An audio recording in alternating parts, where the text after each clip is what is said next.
From the Presidential Palace, Manila, Dateline Malacañang.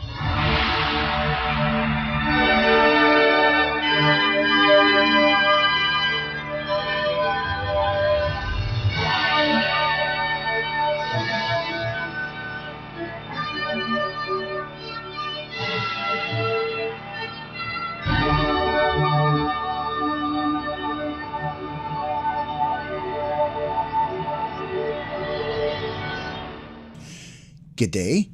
This is Dateline Malacañang, and I'm your host, Leo Magpayo.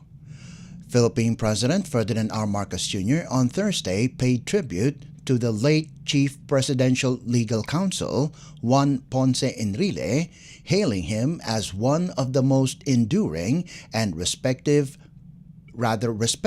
public servants in the nation's history. In a statement posted on social media shortly after Enrile's passing was confirmed by his daughter, Katrina Ponce Enrile, the president praised the late statesman's decades-long career in law, governance, and public policy, saying it left a lasting imprint on the country's political and legal institutions. President Marcos described Enrile as a brilliant legal mind who remained sharp and steadfast in his conviction that law and governance must serve the Filipino people. The chief executive said Enrile's passing marks the end of an era, but his legacy will continue to shape institutions and guide future generations of public servants. President Marcos closed his message with a personal note of gratitude, thanking Enrile for his lifelong dedication to the country.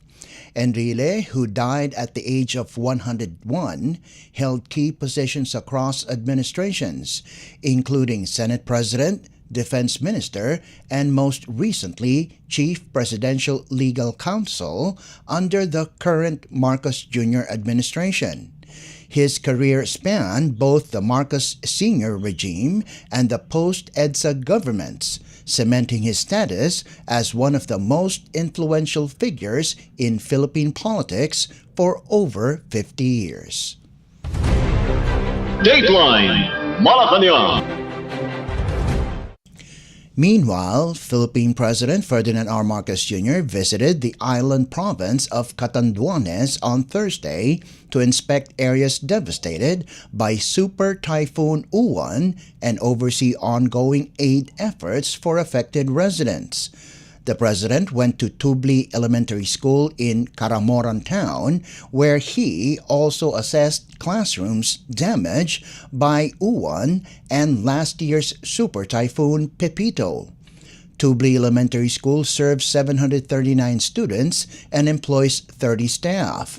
Of its 23 classrooms, 1 was completely destroyed, 14 sustained severe damage, and the rest suffered minor damage due to Uwan.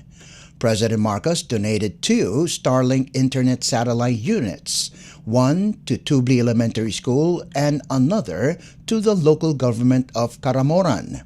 The chief executive also inspected damaged homes and the seawall in the same village.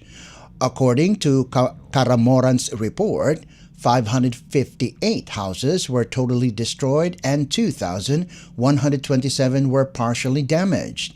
In Tubli Town, where the seawall helped shield the coastal community, 158 homes were completely destroyed and 370 were partially damaged. Nearly all motorized boats were wrecked by the super typhoon. Following the whole-of-government approach, President Marcos directed national agencies to continue providing assistance and support to help residents recover as quickly as possible. Among the aid programs in the Integrated Disaster Shelter Assistance Program, or IDSAP, of the Department of Human Settlements and Urban Development, or DSUD, which offers financial support to families who lost or sustained damage to their homes due to Super Typhoon Uwan. The president emphasized that coordination between national agencies and affected local governments remains ongoing for relief, recovery, and rehabilitation efforts. On November 5th, President Marcos signed Proclamation Number 1077, declaring a year of national state of calamity to expedite critical response and recovery measures following the disaster. Ang naging damage dito galing sa storm surge, dito sa natinitignan natin, galing sa storm surge. Meron ding damage dahil sa malakas na hangin. Meron ding damage na nanggaling sa malakas na tubig, malakas na pag-ulan. So, yun ang kailangan natin na ayusin. Pero sa ngayon, ang una natin ginagawa, relief muna. Lahat ng mga nasa evacuation center natin, tinutulungan natin, binibigyan natin ng pagkain, ng tubig. Nagdala kami ng mga Starlink para merong communication na maganda. Nakapagpadala na kami ng communication bago ng bagyo.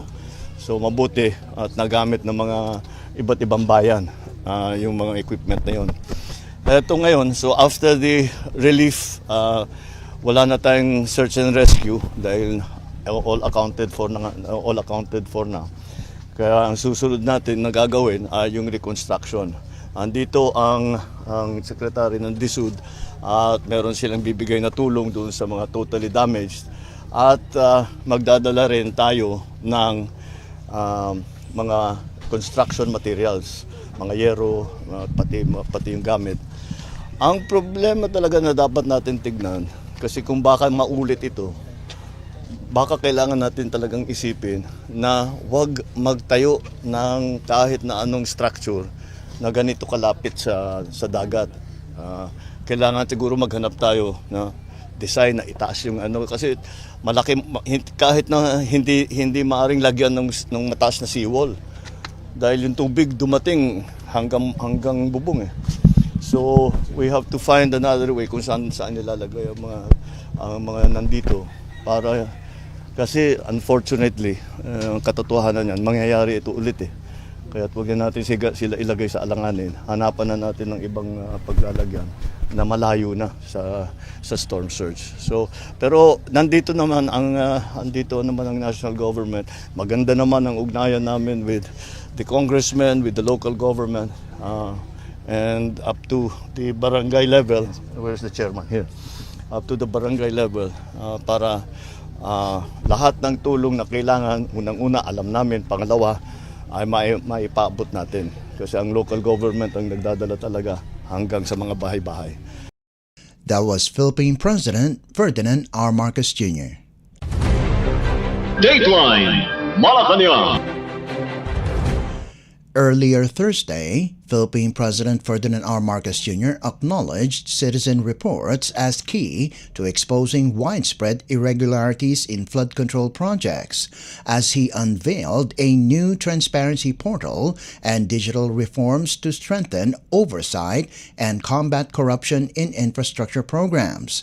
At a palace press briefing, the president said many of the ongoing investigations stemmed from complaints submitted via the Sumbong sa Pangulo platform, launched in August to allow direct reporting of anomalies to his office. President Marcos noted that several flood control cases now under scrutiny were flagged by ordinary Filipinos through the platform. The initiative supports a broader anti-corruption campaign led by the Independent Commission for Infrastructure or ICI, the Department of Justice or DOJ, and the Office of the Ombudsman, which have filed multiple cases of graft, malversation, and bid rigging against public works officials and private contractors.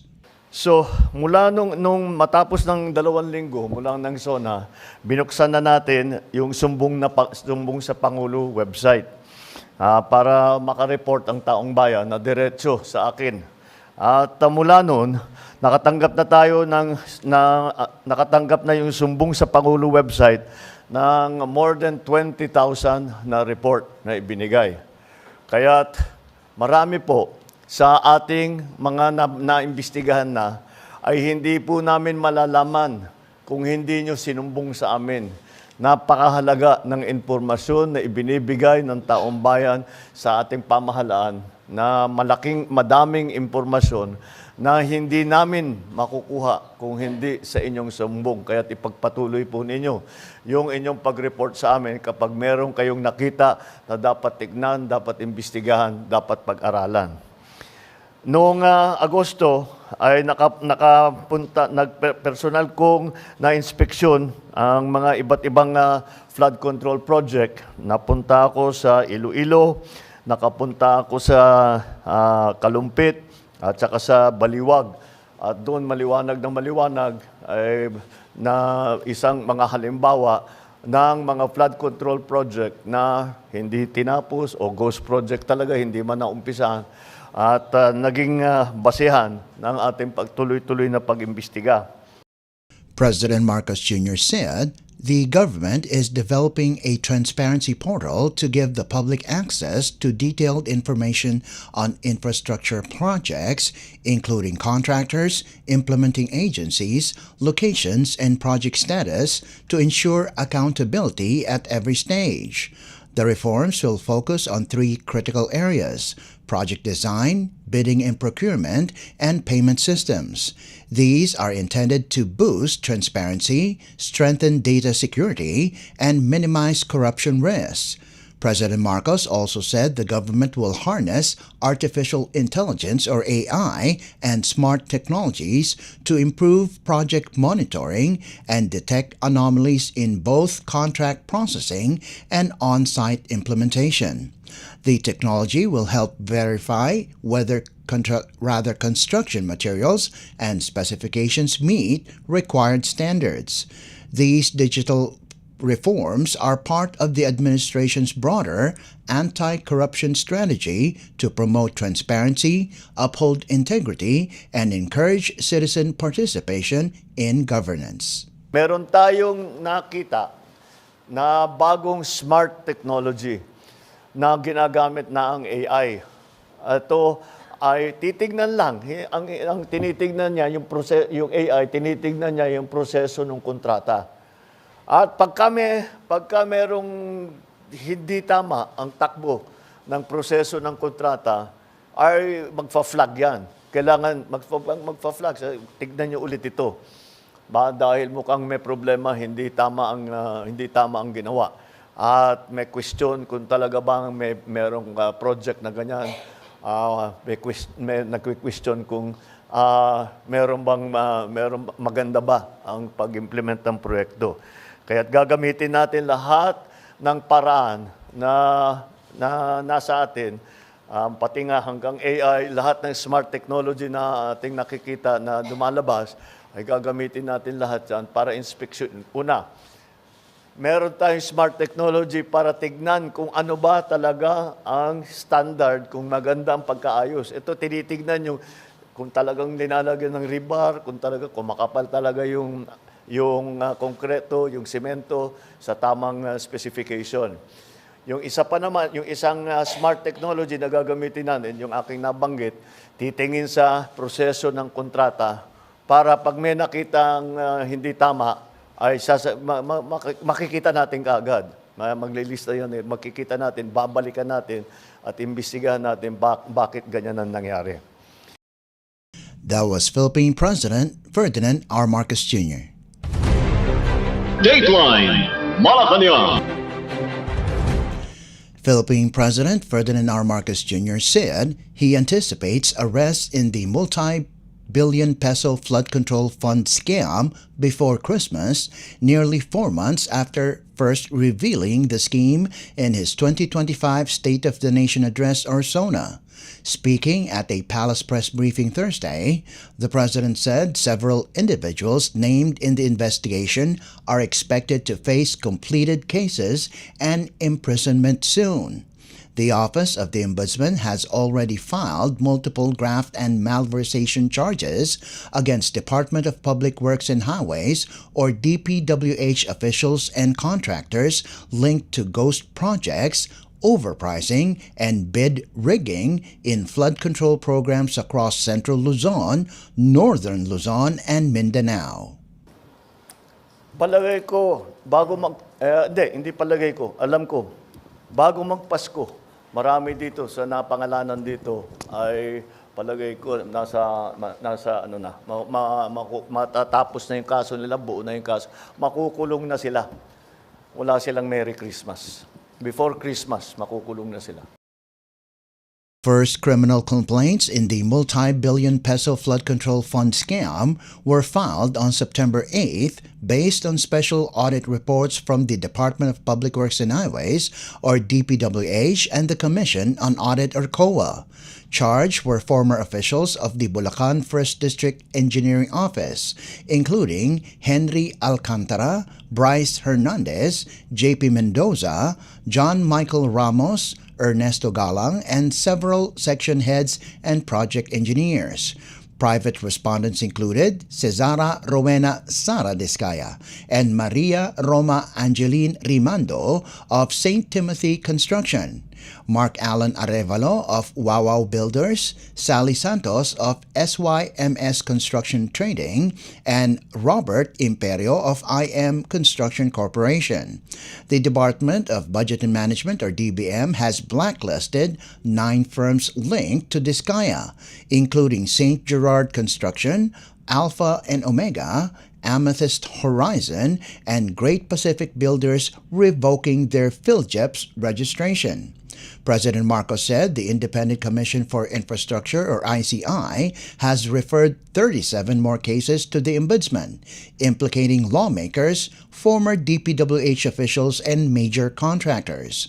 On October 3rd, the Philippine Competition Commission, or PCC, filed 12 bid rigging and collusion cases, 2 against St. Timothy Construction, 3 against SunWest Incorporated, 3 against Wawaw Builders, 2 against SYMS Construction, and 2 against IM Construction Corporation. Penalties could reach 3 billion to 5 billion pesos, with public auction set for November 20th. The Professional Regulation Commission, or PRC, also received referrals to sanction 16 engineers and technical personnel for falsified project designs and supervision.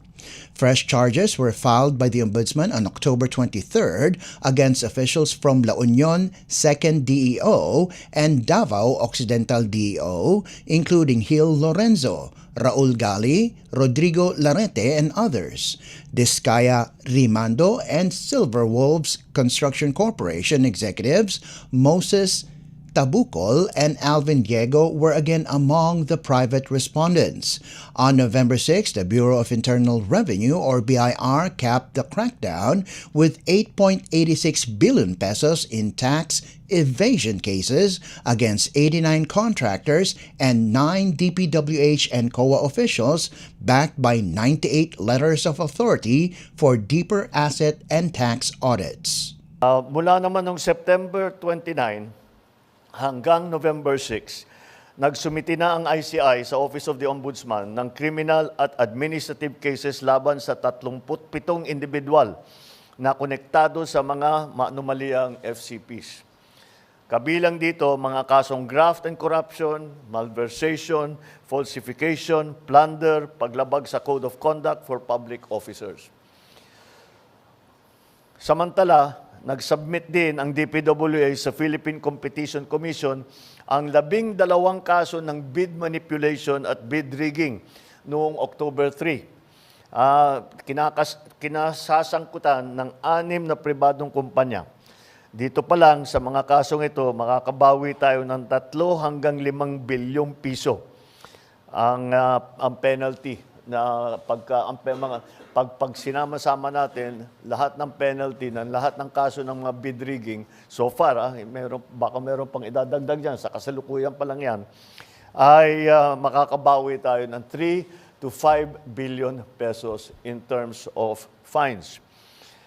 Nito namang October 23, nagsampa ng kasong malversation at paglabag sa Anti-Graft and Corrupt Practices Act ang DPWH laban sa 21 opisyal ng DPWH La Union 2nd District Engineering Office at Davao Occidental District Engineering Office at 4 na pribadong individual.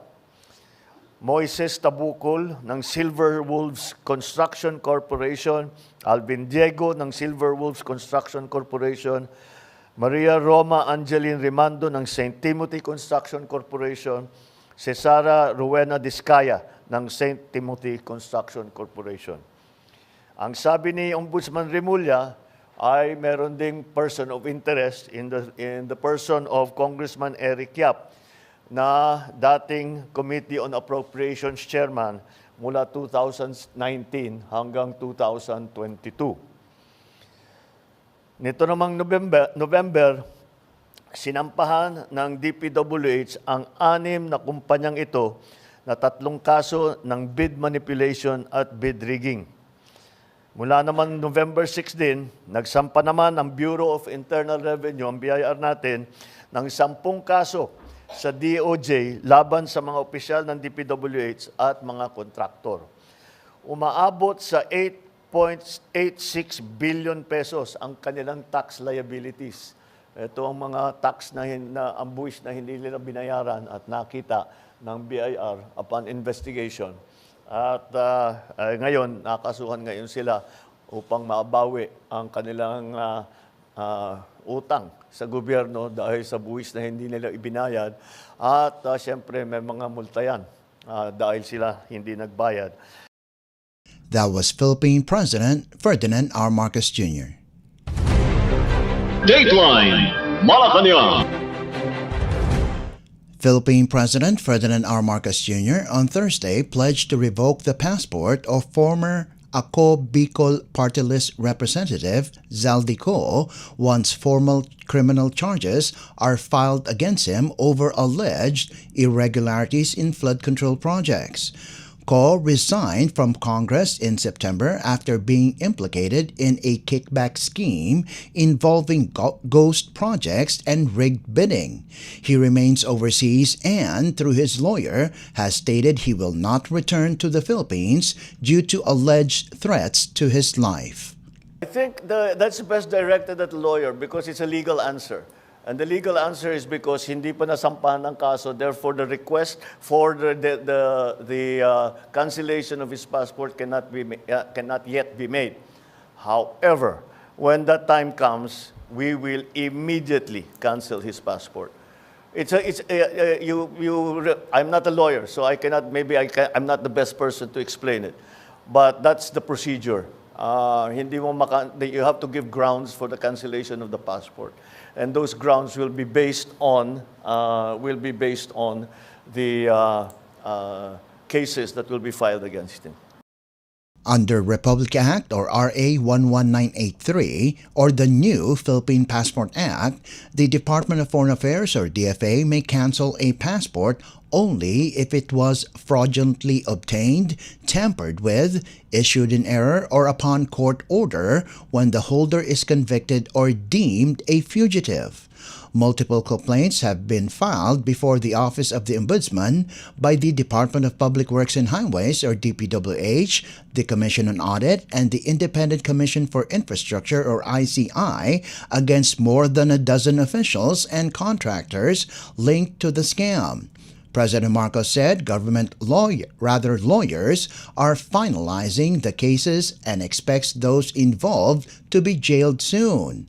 The president earlier created the ICI to expedite the probe into the multi-billion peso flood control fund anomaly, first disclosed in his 2025 State of the Nation address. Dateline Malacañang.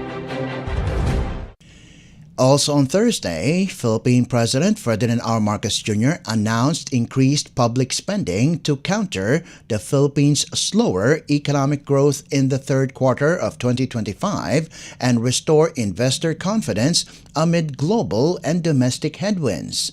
The economy expanded by just 4% in the third quarter, its weakest pace since the pandemic, dragged by a record low peso, a stock market slump to 2020 levels, and fallout from the discovery of corruption in flood control projects. The president attributed the slowdown to recent typhoons, climate-related disruptions, and shifting global trade dynamics that have affected economies worldwide. In a media briefing, President Marcos said economic activity experienced a genuine slowdown, driven not only by corruption concerns but also by storm-related disruptions and climate-induced work stoppages.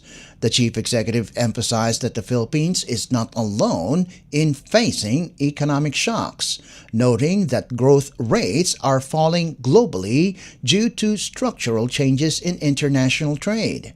To recover lost momentum, President Marcos said the government will accelerate infrastructure and social sector disbursements in the final quarter. Earlier, the president approved the release of a 1.307 trillion peso budget for the fourth quarter of 2025, with the Department of Budget and Management confirming that most of it will go to social services. Well, the reason that we had that is that there really was a downturn in economic activity. You have to remember that it's not only because of these problems. Yung bagyo, yung nawala na working days na sa ekonomiya natin because of climate change. And you have to also remember the global situation. We are not the only ones suffering the shocks that come from the new trade structure that has been imposed on the rest of the world. And so we are all adjusting to that. Kaya yung mga growth rate na lahat ng grupo all around the world is falling. But marami tayong measures na ginawa because the public spending now will be increased, and to make sure that by the end of the year that the levels of public spending are according to our original plan. So mababawi natin yung nawala sa third quarter. That was Philippine President Ferdinand R. Marcos Jr. Dateline Malacañang. And finally, Philippine President Ferdinand R. Marcos Jr. has named lawyer and licensed geodetic engineer Charlito Martin Charlie Mendoza as the new commissioner of the Bureau of Internal Revenue, or BIR, succeeding attorney Romeo Lumagi Jr.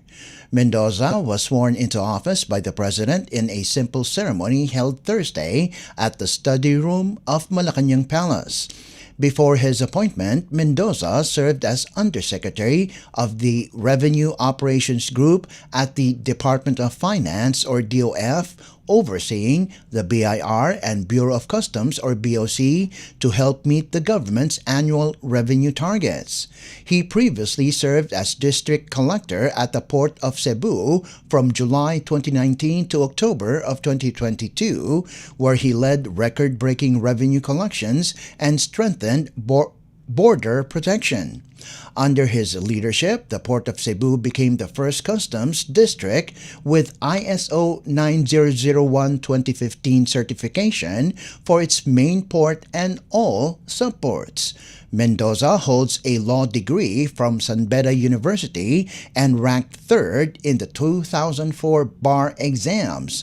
He also earned a degree in geodetic engineering from the University of the Philippines. Dateline Malacañang. Before we conclude our program, Radyo Pilipinas World Service of the Presidential Broadcast Service is live on audio streaming. Just download Evox PBS Receiver on your Google Play Store or the App Store from your Apple phone. You can also visit our Facebook page and YouTube channel. Just type in and search for Radyo Pilipinas World Service. Kindly subscribe, like, and share our posts as well. And that concludes this edition of Dateline Malacañang. For Radyo Pilipinas World Service, this is Leo Magpayo. Good day and stay safe. From the Presidential Palace, Manila, Dateline Malacañang.